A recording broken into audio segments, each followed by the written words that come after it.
High student, math study with Chandan sir চ্যানেলের পক্ষ থেকে সকলকে স্বাগত জানাই। আজকে আমরা যে বিষয়ে আলোচনা করব দশম শ্রেণীর গোলক চ্যাপ্টার বা স্ফিয়ার। আজকে আমরা যেটা করব সেটা হচ্ছে কোষে দেখি 12 যে সমস্ত ব্রড টাইপ প্রবলেম ছিল সেই সমস্ত ব্রড টাইপ প্রবলেম আমরা সলভ করব। এর আগের ভিডিওতে আমরা বিভিন্ন ধরনের শর্ট টাইপ কোশ্চেন সলভ করেছিলাম, তো তোমরা যারা দেখোনি তারা কিন্তু অবশ্যই ডিসক্রিপশন বক্সে লিঙ্ক দেওয়া রয়েছে, সেখান থেকে তোমরা দেখে নিতে পারো। আর আজকের ভিডিও যদি তোমাদের ভালো লেগে থাকে অবশ্যই তোমরা লাইক করবে, আর যারা এখনও পর্যন্ত আমার এই চ্যানেলে সাবস্ক্রাইব করোনি তারা কিন্তু অবশ্যই সাবস্ক্রাইব করে নেবে। ওকে, তো আসা যাক আর দেরি না করে কোশ্চেন দিকে 12, কোশ্চেন নাম্বার 1 কী দেওয়া আছে। এখানে দেওয়া আছে যে একটি গোলকের ব্যাসার্ধের দৈর্ঘ্য 10.5 সেন্টিমিটার হলে তার সমগ্র তলের ক্ষেত্রফল কত হবে। এখানে কি দেওয়া আছে যে ব্যাসার্ধের দৈর্ঘ্য দেওয়া আছে 10.5 সেন্টিমিটার হলে সমগ্র তলের ক্ষেত্রফল। তো ব্যাসার্ধ মানে কত? ব্যাসার্ধ মানে যদি করি এখানে আর ইকুয়াল টু কত হবে? 10.5 সেন্টিমিটার। ঠিক আছে, ব্যাসার্ধ আর সমান 10.5 সেন্টিমিটার। তাহলে সমগ্রতলের ক্ষেত্রফল নির্ণয় করতে হবে। তা আমরা জানি সমগ্রতলের ক্ষেত্রফলের ফর্মুলা, অতএব সমগ্রতলের ক্ষেত্রফল, আচ্ছা সমগ্রতলের ক্ষেত্রফলের ফর্মুলা তোমরা জানো কি ফর্মুলা হয়? গোলকের ক্ষেত্রে সমগ্রতলের ক্ষেত্রফল 4πr², তাই তো, 4πr²। এবারে জাস্ট মানগুলো ভ্যালুগুলো পুট করা হবে। 4 পাইয়ের ভ্যালু কত? 22/7, আর এর ভ্যালু কত? 10.5, তাহলে আবার 10.5 ইন্টু 10.5। তো এবারে এই গুণগুলো নিজেদের করতে হবে, কাটাকুটি নিজেদের করতে হবে। ঠিক আছে, যদি গুণ করা হয় 4 গুণিতক 22/7 গুণিতক 105/10, এখানে পয়েন্ট তোলা হলো এবং নিচে 10 আনা হয়েছে। ঠিক আছে, 105/10,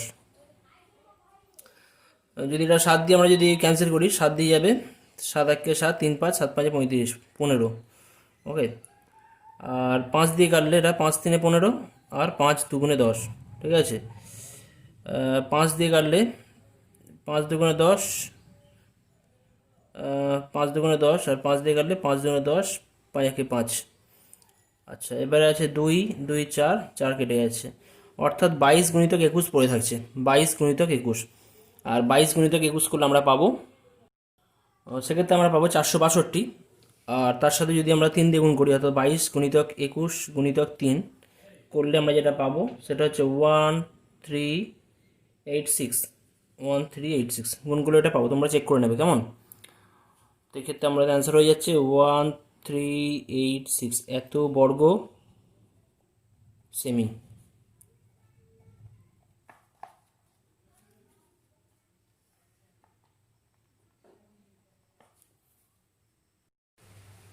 next question number 2। Question number 2 বলছে যে একটি চামড়ার বল তৈরি করতে প্রতি বর্গ সেন্টিমিটার 17.50 টাকা হিসাবে 431.20 টাকা লেগেছে। প্রতি বর্গ সেমি 17.50 টাকা হিসাবে মোট 431.20 টাকা লেগেছে। তো বলটির ব্যাসের দৈর্ঘ্য কত হবে? ওকে, তো এখানে চামড়ার বল, অর্থাৎ চামড়ার বল তৈরি করা হচ্ছে, সুতরাং এখানে কিন্তু আমাদের সমগ্র তলের ক্ষেত্রফলটা আমাদের নির্ণয় করতে হবে।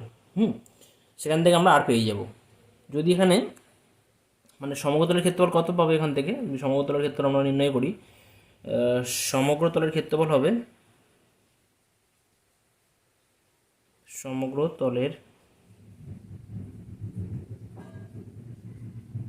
ক্ষেত্রফল ইকুয়াল টু 431.20 ডিভাইড বাই 17.50। ঠিক আছে, মানে প্রতি বর্গ সেন্টিমিটার এত টাকা খরচ হয় আর টোটাল খরচ হয় এত টাকা, তাহলে সমগ্রতলের ক্ষেত্রফল কত হয়ে যাবে? সেক্ষেত্রে সমগ্রতলের ক্ষেত্রফল হবে 431.20 বাই 17.50। এবার এটাকে যদি আমরা সিম্পলিফাই করি, পয়েন্ট তুলে দিলে অটোমেটিক উঠে যাবে, দুটোই পয়েন্ট আছে, অর্থাৎ 43120 বাই 1750। পয়েন্ট তুলে দেওয়া হচ্ছে, তাহলে নিচে 100 আসবে, নিচে এখানে পয়েন্ট তুলে দিলে এখানে 100 আসবে। ঠিক আছে, যদি আমরা তাহলে 100গুলো ক্যান্সেল হয়ে যাচ্ছে, আর 0গুলো ক্যান্সেল করলাম, আর 4312 আর নিচে 175, তো এটা যা আছে থাকুক। ঠিক আছে, 4312 ডিভাইড বাই 175, এটাকে রেখে দিলাম। আচ্ছা ধরে নিই, এখন ধরি, তো ধরি যে বল তৈরি করা আছে সেই বলের, ধরি বলের ব্যাসার্ধ সমান, ব্যাসার্ধ সমান আমরা ধরতে পারি 8 সেন্টিমিটার। এখানে সেন্টিমিটার দেওয়া আছে, তাই আমি এখানে 8 সেন্টিমিটার নিলাম। অতএব যে ফর্মুলা মানে সমকোণের ক্ষেত্রফল, ফর্মুলা কি, 4 পাই আর স্কোয়ার ইকুয়াল টু কত হবে, এই পেয়েছি যেটা পেয়েছি 4312/175, 4312 ডিভাইড বাই 175। তাহলে এখান থেকে পাওয়া যাবে 4 into 22/7 into r square equal to 4312 divide by 175। আচ্ছা এখান থেকে ঘন্টা আমি এখানে করছি। ওকে, তাহলে আমাদের আর এস ব্যাস চেয়েছে, তাই ব্যাসার্ধ বার করবো। আর স্কোয়ার কত হয়ে যাবে, আর স্কোয়ার ইকুয়াল টু 4312 ইন্টু এই 7কে আমি ওপরে আনছি, নিচে কত ছিল 175, ইন্টু কত হয়ে যাবে 4 ইন্টু 22। ওকে, তো এখানে যদি আমরা কাটাকুটি করি, 7 দিয়ে কাটলে 7 25, ওকে, আর 22 দিয়ে কাটলে কত হয়, 22 দিয়ে যাবে এটা 196, তাহলে 196/25 আর এখানে 4। অতএব তাহলে আর এর ভ্যালু কত হয়ে যাবে, আর এর ভ্যালু হয়ে যাচ্ছে, মানে যদি বর্গমূল করা হয় 196 বর্গমূল কত হয়, 14। ওকে, আর নিচে পড়ে থাকে 25-এর বর্গমূল 5, 4-এর বর্গমূল 2, 5 × 10, অর্থাৎ বলতে পারি আর equal to 14/10 equal to 1.4 centimetre. এটা 1.4 আছে, 1.4 সেন্টিমিটার। অতএব আমি এখানে অ্যান্সার লিখছি, অতএব ব্যাস সমান 2r সমান 2 ইন্টু 1.4, অর্থাৎ 2 2 4 8, 2.8 সেন্টিমিটার। এটা হচ্ছে আমাদের complete answer. Next question number 3। Question number 3 দেওয়া আছে যে স্কুলে শটপট খেলার জন্য যে বলটি ব্যবহার করা হয় তার ব্যাসের দৈর্ঘ্য 7 সেন্টিমিটার হলে বলটিতে কত ঘন সেন্টিমিটার লোহা আছে সেটা আমাদের হিসাব করতে হবে। তো এখানে কত ঘন সেন্টিমিটার, তোমরা দেখতে পাচ্ছ ঘন কথা দেওয়া রয়েছে। ঘন মানে আমাদের কী নির্ণয় করতে হবে, সেখানে সমতলের ক্ষেত্রফল নাকি আয়তন, কী নির্ণয় করবো সেটা আমরা, ঘন মানে আমরা জানি আয়তন, ঠিক আছে, অর্থাৎ এখানে আমাদের আয়তন নির্ণয় করতে হবে। যেখানে দেওয়া আছে ব্যাসের দৈর্ঘ্য দেওয়া আছে 7 সেন্টিমিটার। ওকে, তো এখানে শটপট খেলার যে বল, আমরা অতএব বলটির ব্যাসার্ধ আর সমান, এখানে ব্যাস দেওয়া আছে 7, তাহলে ব্যাসার্ধ কত হবে, 7/2 সেন্টিমিটার। এবার আয়তন বার করতে হবে, কত ঘন সেন্টিমিটার লোহা আছে। অতএব আয়তনের ফর্মুলা কি বলো তোমরা, আয়তনের ফর্মুলা হয় কি হয়, 4/3 পাই আর কিউব, 4/3 পাই আর কিউব। ওকে, এত ঘন সেন্টিমিটার, এত ঘন সেমি, ঠিক আছে। তাহলে কত হবে, এটা 4/3 ইন্টু 22/7 ইন্টু আর এর ভ্যালু কত, 7/2, এখানে আর কিউব আছে তাহলে 3 বার হবে, 7/2 গুণিতক 7/2 গুণিতক 7/2, ঠিক আছে। তো আমি একটা 7 ক্যান্সেল করলাম, এই 7 ক্যান্সেল করলাম, 4 2 2 ক্যান্সেল হয়ে যাচ্ছে, তাহলে 7 21, 21 ইন্টু 22/3, ওকে, এই 7 49 আসছে, 21 নয় 49 ইন্টু 22, আর নিচে 3 থাকছে। তো এখানে যদি আমরা গুণ করি, অর্থাৎ 22 আর 49, ঠিক আছে, 7 49 আসছে, আর নিচে 3 আছে, তাহলে পাবো 1078 ডিভাইড বাই 3। ওকে, এবার এটাকে যদি আমরা পূর্ণ সংখ্যায় রাখি, ভাগ করে যদি বার করি, 1078/3 করলে এটা হয়ে যাবে 1078। যদি আমরা নিয়ে যাই এটা, তো এখান থেকে পরিষ্কার আমরা পাবো যেটা, সেটা হচ্ছে 179, 1 দিয়ে নিয়ে যাবে, 1 দিয়ে নিয়ে যেতে পারি, 3 179। আচ্ছা এখানে আমাদের যেটা আসবে 2 আছে একটা, ওকে, তাহলে এটা 6 হবে, 6 দিয়ে ভাগ করতে হবে, 6 দিয়ে ভাগ করলে 6 যাবে, তাহলে 6 দিয়ে ভাগ করলে 6 1 6, আর 4 7 7 6 42, ওপেন এই যে 5 আর 8, 5 8 অর্থাৎ 6 9, 6 9 54। ওকে, তো ভাই 4 পড়ে থাকবে, 4/6 বা কাটাকুটি করলে একটা 2/3 হয়ে যাবে। অর্থাৎ আমাদের অ্যান্সার হয়ে যাচ্ছে কত না 179, 179 এত ঘন সেমি। অতএব কমপ্লিট অ্যান্সার কী হবে? অতএব কমপ্লিট অ্যান্সার হবে বলটিতে লোহা আছে 179.2/3 ঘন সেন্টিমিটার। ওকে, নেক্সট কোশ্চেন নাম্বার 4 দেওয়া আছে যে 28 সেন্টিমিটার দৈর্ঘ্যের ব্যাস বিশিষ্ট একটি নিরেট গোলক জলে সম্পূর্ণভাবে নিমজ্জিত করলে যে পরিমাণ জল অপসারিত হয় তা নির্ণয় করো। অর্থাৎ কিন্তু এখানে আমাদের কি দেওয়া আছে না 28 সেন্টিমিটার দৈর্ঘ্যের ব্যাস দেওয়া আছে। এখানে খেয়াল করবো তোমরা, ঠিক আছে? নিরেট গোলকের কী দেওয়া আছে? ব্যাস দেওয়া আছে। ব্যাস কত? 28। ব্যাস যদি 28 হয় তাহলে ব্যাসার্ধ কত হবে? কি লিখতে পারি? নিরেট গোলকের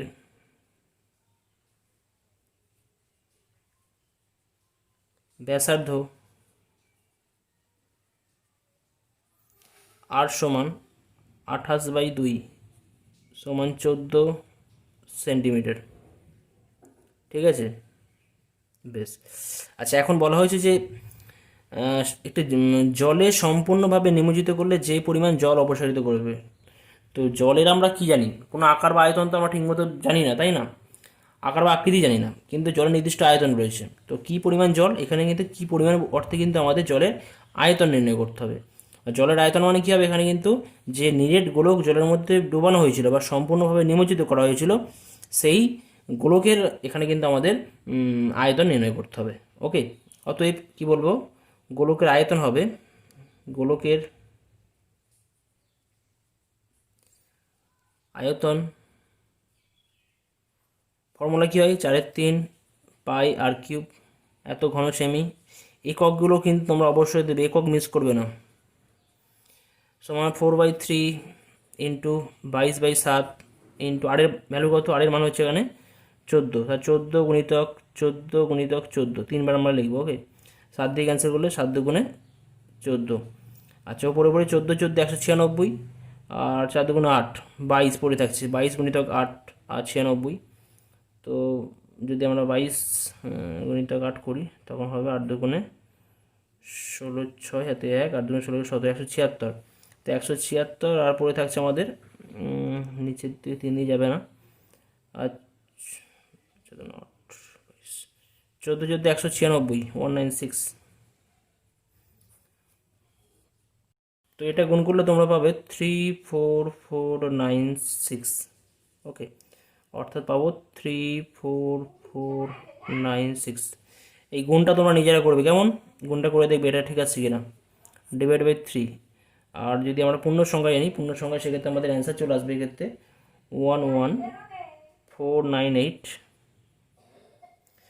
11,498 পূর্ণ 2/3 এত ঘন সেমি।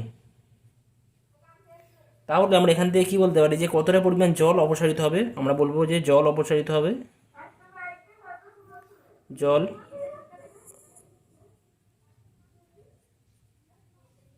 অপসারিত হবে সমান 11,498 পূর্ণ 2/3 এত ঘন সেমি।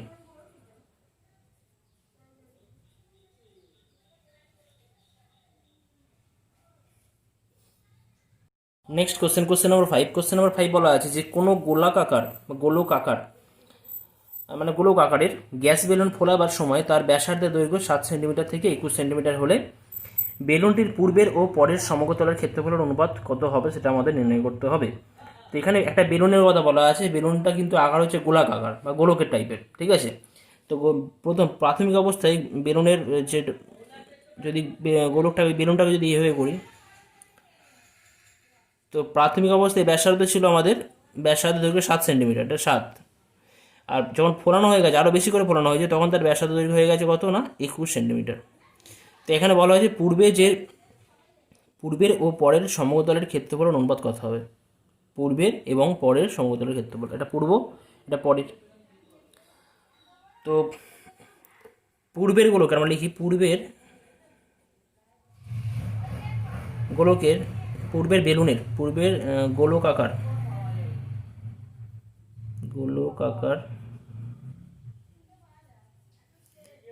বেলুনের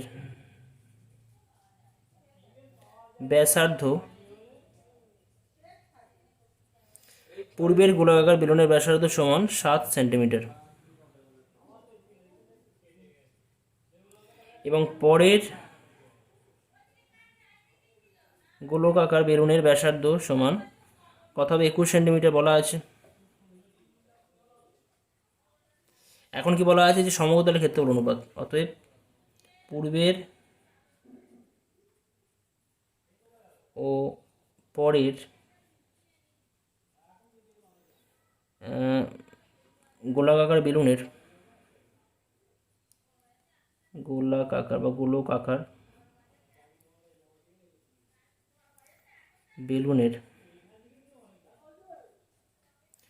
সমতলের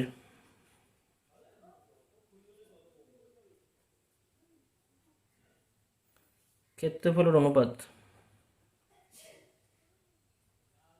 সমগ্র তলের ক্ষেত্রফলের অনুপাত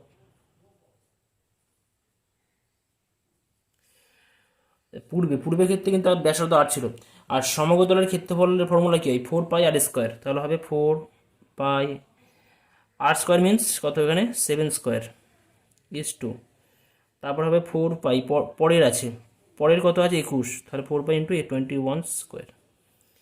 যদি এটা বাই আকারে লিখি বাই করে লেখা হয় তাহলে ইন্টু 7 ইন্টু 7, নিচে কথা হবে 4 পাই ইন্টু 21 ইন্টু 21, 4 পাই ক্যান্সেল, 7 3 21, 7 3 21, পুরো 1 আছে, অর্থাৎ 1/9 ইকুয়াল টু 1:9, এটাই অ্যান্সার। ওকে, অর্থাৎ পূর্বের এবং পরের যে বেলুনের যে আকার ছিল সেক্ষেত্রে বেলুনের সমগ্র তলের ক্ষেত্রফলের অনুপাত হবে 1:9। নেক্সট কোশ্চেন নাম্বার 6 দেওয়া আছে যে অর্ধগোলাকৃতি একটি বাটি তৈরি করতে 127.2/7 বর্গ সেমি পাত লেগেছে, বাটিটির মুখের ব্যাসের দৈর্ঘ্য হিসাব করি। তো বাটি বলতে গেলে কিন্তু বাটির কিন্তু এখানে ফাঁপা, ভিতরটা ফাঁপা, তাই না? তো এখানে এই কোশ্চেন হচ্ছে যে বাটির মুখের ব্যাসের দৈর্ঘ্য, অর্থাৎ ব্যাস বলতে এই টোটালটা নির্ণয় করতে আমাদের, ঠিক আছে? তো আমরা ব্যাস নির্ণয় করার আগে ব্যাসার্ধ ধরে নেবো, ঠিক আছে? ধরে নিচ্ছি ব্যাসার্ধ আর সেন্টিমিটার। তো ধরি বাটিটির মুখের ব্যাসার্ধ, বাটিটির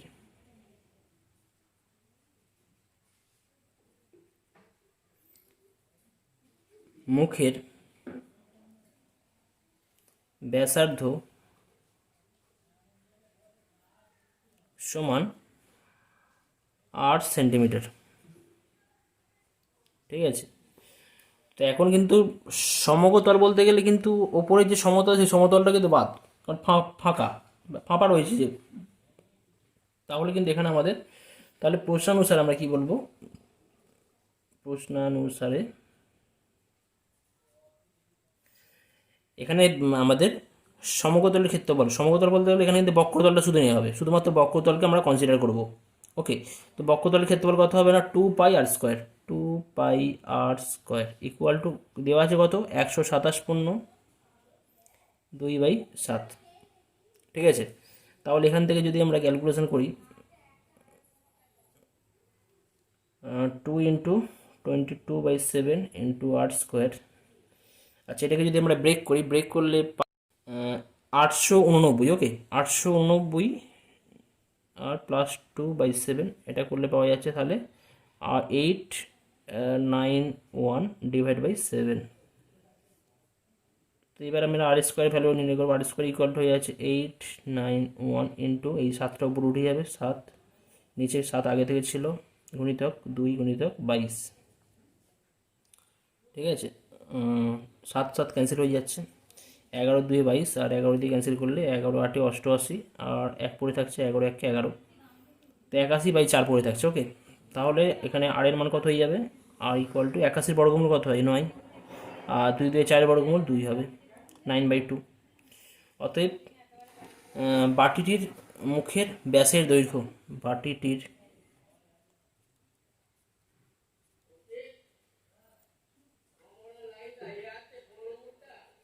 মুখের ব্যাসের দৈর্ঘ্য সমান 2r, 2 × 9/2 সমান 9 সেন্টিমিটার।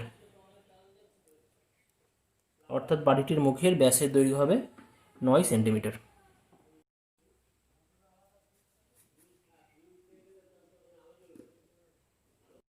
কোশ্চেন নাম্বার 7 বলা হচ্ছে যে একটি নিডেড লোহার গোলার ব্যাসার্ধের দৈর্ঘ্য 2.1 সেন্টিমিটার, ওই গোলাটিতে কত ঘন সেন্টিমিটার লোহা আছে তার হিসাব করে লেখো এবং লোহার গোলার বক্রতলের ক্ষেত্রফল নির্ণয় করো।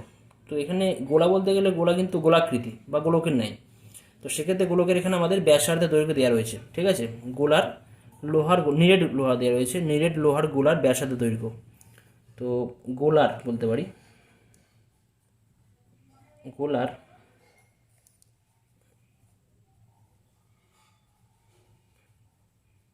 ব্যাসার্ধের দৈর্ঘ্য সমান r = 2.1 সেমি, ঠিক আছে। এখন গোলাটিতে কত ঘন সেমি লোহা রয়েছে তাহলে কী বার করতে হবে, আমাদের আয়তন নির্ণয় করতে হবে। অতএব গোলাটিতে লোহা আছে,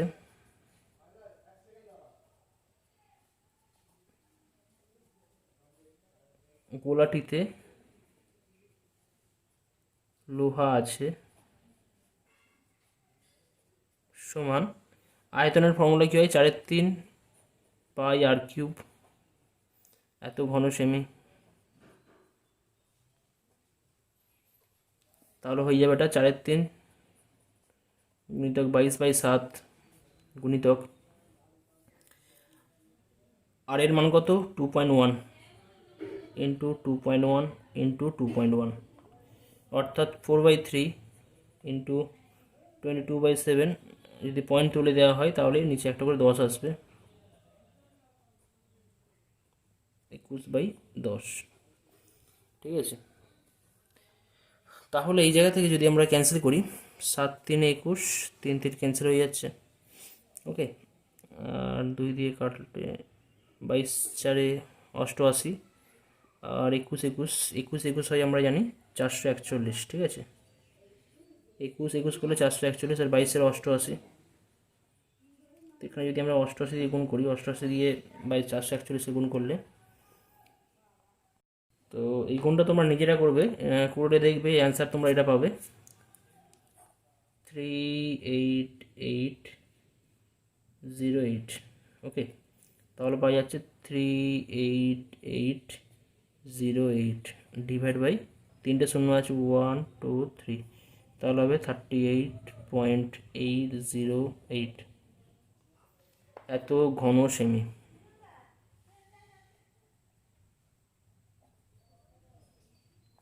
এটা ফার্স্ট পার্ট হয়ে গেল, ওকে। সেকেন্ড পার্টে বলা হচ্ছে যে কত লোহার গোলার পক্ষতলের ক্ষেত্রফল, অতএব গোলাটির বক্রতলের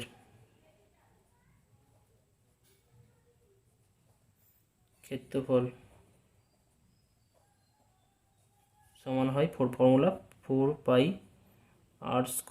তাহলে 4 ইন্টু 22/7 ইন্টু আর এর ভ্যালু বসাবো 2.1 ইন্টু 2.1, ক্যালকুলেশন করলে পাবো 4 ইন্টু 22/7 21/10 ইন্টু 21/10, কাটাকুটিগুলো 7 3 21, ওকে।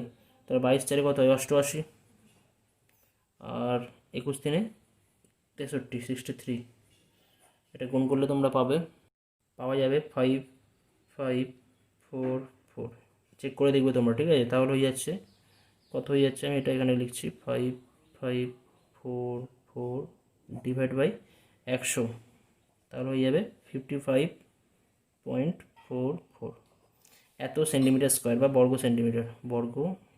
সেমি। অর্থাৎ গোলাটির বক্রতলের ক্ষেত্রফল হচ্ছে 55.44 বর্গ সেন্টিমিটার এবং গোলাটিতে লোহা আছে 38.808 ঘন সেন্টিমিটার।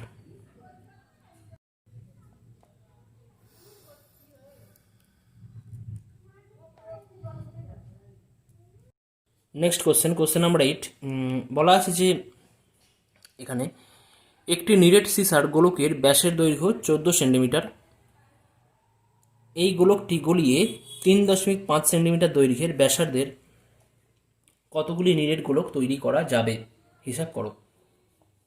অর্থাৎ এখানে কিন্তু আমাদের একটা বড় গোলক দেওয়া রয়েছে যার ব্যাসের দৈর্ঘ্য দেওয়া রয়েছে 14 সেন্টিমিটার। ওকে, তো কোশ্চেনটা ভালো করে বোঝা যাক কি বলেছে আগে। তো একটা বড় গোলকতে গলিয়ে অনেক ছোট ছোট গোলক তৈরি করা হবে। ঠিক আছে, একটা বড় গোলক রয়েছে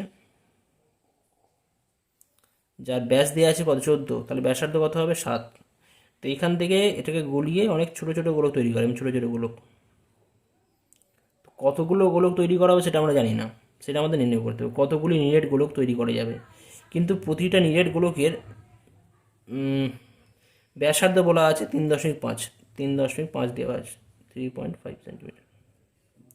ঠিক আছে, তো সেখান থেকে আমাদের কতগুলি নিরেট গোলক গড়ানো যাবে বা তৈরি করা যাবে সেটা আমাদের নির্ণয় করতে হবে। তো এখানে নিরেট সিসার গোলকের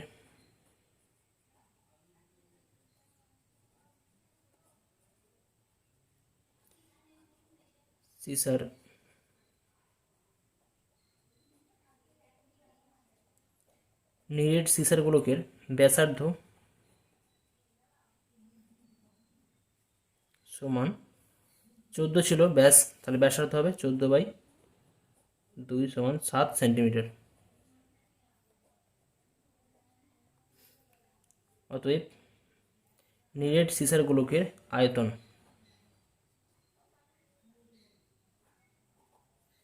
আয়তনের ফর্মুলা কি, 4/3 πr³ মানে 7 হোল কিউব। এত ঘন সেমি, যা আছে তাই থাকুক।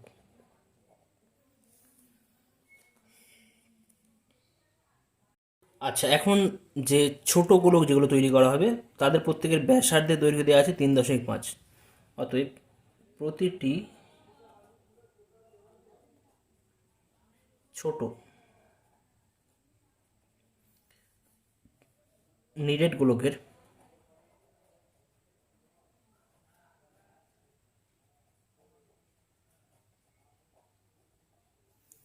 ব্যাসার্ধ দেওয়া আছে কত না, 3.5 সেন্টিমিটার। অতএব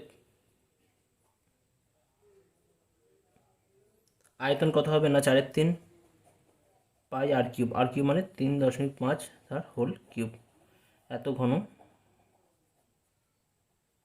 সেমি। তো এখন কি করতে হবে না, কতগুলি ছোট গোলক তৈরি করা গেছে। ধরি এক্সটি নিরেট মানে ছোট নিরেট গোলক আর কি, নিরেট গোলক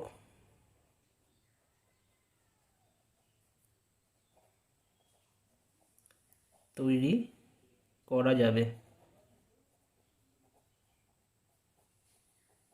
তাহলে এই এক্সটি নিরেটগুলোকে যে আয়তন, সেটা কিন্তু আমাদের টোটাল যে আমাদের যে বড় যে গোলক ছিল নিরেট সিসার গোলক, এই বড় গোলকের আয়তনের সাথে সমান হয়ে যাবে।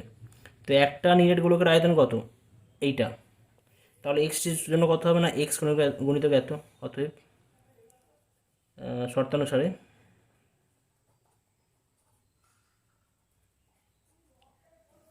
এক্স গুণিতক 4/3 into 3.5 whole cube equal to কত হবে না, যে বড় যে সিসার গোলক আছে তার আয়তন 4/3 ইন্টু 7 কিউব।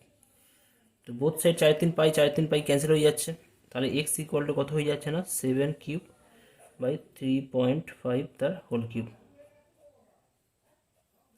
তাহলে হয়ে যাচ্ছে এখান থেকে এক্সের ভ্যালু হয়ে যাচ্ছে আমাদের কত, এখান থেকে আমরা পাচ্ছি যে এক্সের ভ্যালু পেয়ে যাবো x equal to 7/3.5 whole cube. তাহলে হয়ে যাচ্ছে এক্স ইকুয়াল টু 7কে 3.5 দিয়ে ভাগ করলে 2 পাবো, 2³ ওকে। তাহলে এক্সের মান হবে এখান থেকে বলবো এক্স ইকুয়াল টু 8। অতএব আমরা 8টি ছোট আর কি নিরেট গোলক তৈরি করতে পারবো। 8টি ছোট নিরেট গোলক তৈরি করতে পারবো। অতএব 8টি নিরেট গোলক